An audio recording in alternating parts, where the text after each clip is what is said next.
Welcome back to the Angry Man Podcast with Jason and Greg. So it's fight week, and Shakur Stevenson is getting ready to take on Arum. Of course, I'm never going to try to say his last name because I can't pronounce it, but you guys know who I'm talking about. And with fight weeks, you get a lot of comments from the fighters, and this fight is no different. They had the final pressure yesterday, and of course, they'll have the final weigh-in tomorrow, and we'll be right here covering the fight, giving our final predictions. Because I am excited to see Shakur Stevenson get back into the ring and see how he performs against Arum, because it'll be a benchmark not only for himself but also Frank Martin, because Shakur claims that he is levels above everybody at 135 pounds, and he gets the opportunity to prove it here.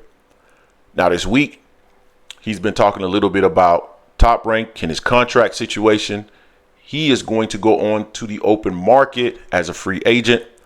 He made it abundantly clear that Bob Arum made it clear to him that he wants him to go out there and test the market, see what his value is worth. Apparently, Shakur is probably asking for a number that Bob Arum is not interested in paying.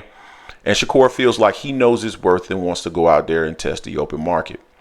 Now, he did make some comments that were actually contradicting. He believes that Top Rank stalled him, stalled his career. Things were moving okay at 26 and 30. But things came to a screeching halt at 135 pounds. We know he's had a couple of fights at 135, not against the best competition in the division. But of course, Shakur will not get criticized for that. And I think there's some reasons why Shakur doesn't get criticized. Because I think when people think about Shakur Stevenson, they process him through the incorrect lens.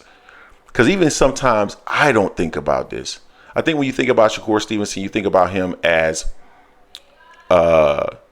a young fighter, but in reality, Shakur Stevenson is 27 years old. He's not 22, 23, 24. He's 27. He's 3 years off of being 30 years old. So he got to start getting busy. And I know that he's an accomplished fighter, right? But people try to pretend that his accomplishments are so much better than many of the fighters in and around his weight class. And they use Gervonta Davis as an example. But let's really look at their resumes, right?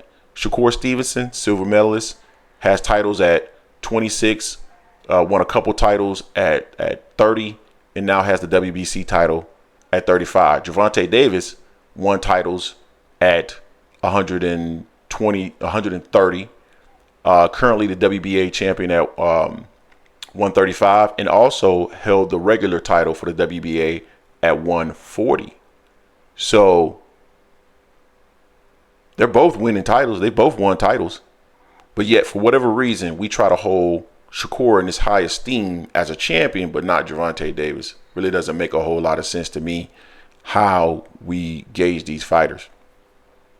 But in saying that, he said that they've stalled his career, yet there's potential for him to return to Top Rank. Well, why? Tell me how that makes sense. Why would you return to Top Rank when you feel that they stalled your career? I get it. It's all business, right? And if at the end of the day, you can get the best deal from Top Rank, you'll go back to Top Rank. But at the same time, you said that they stalled your career. So, and you know your worth. If you truly know your worth and they stalled your career, then you have to believe that there are greater and bigger opportunities out there, and or you can bet on yourself to grow yourself, because maybe Top Rank doesn't know your true value. Maybe these other promoters don't know your true value.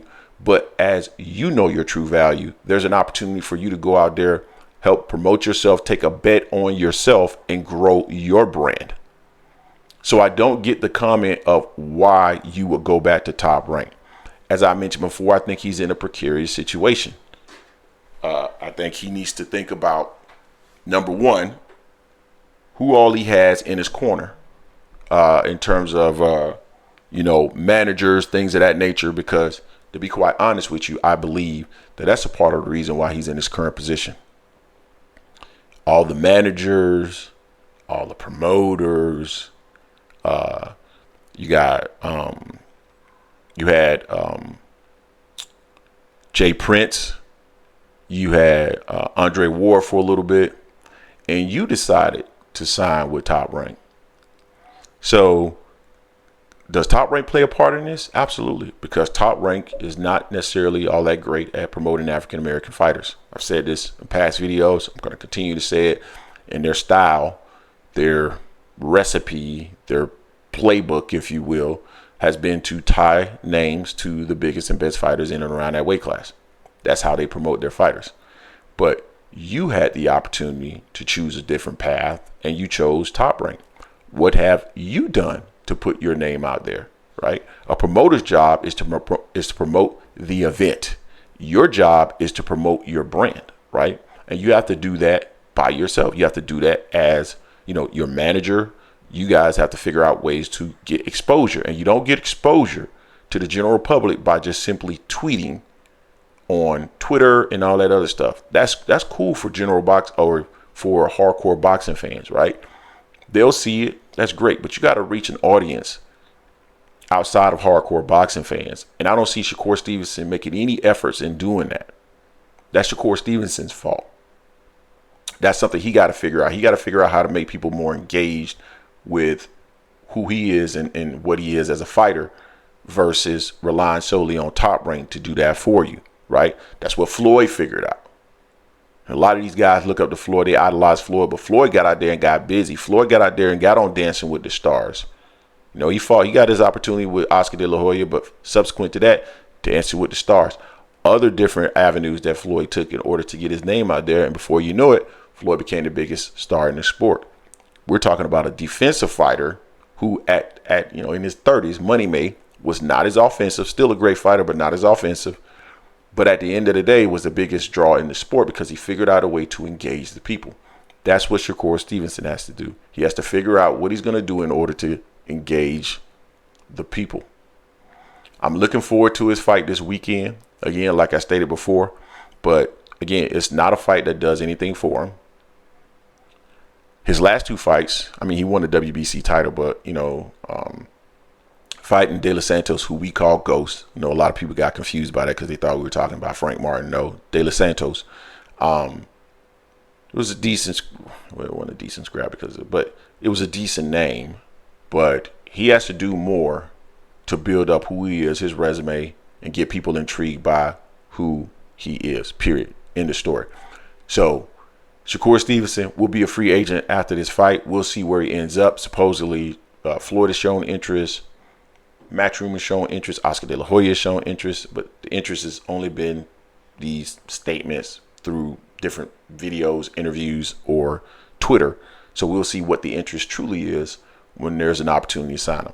You guys let me know what you think in the comment section about what Shakur Stevenson had to say. Don't forget to hate, like, comment, and subscribe. This is the Angry Man Podcast, AM Sports Media, and I am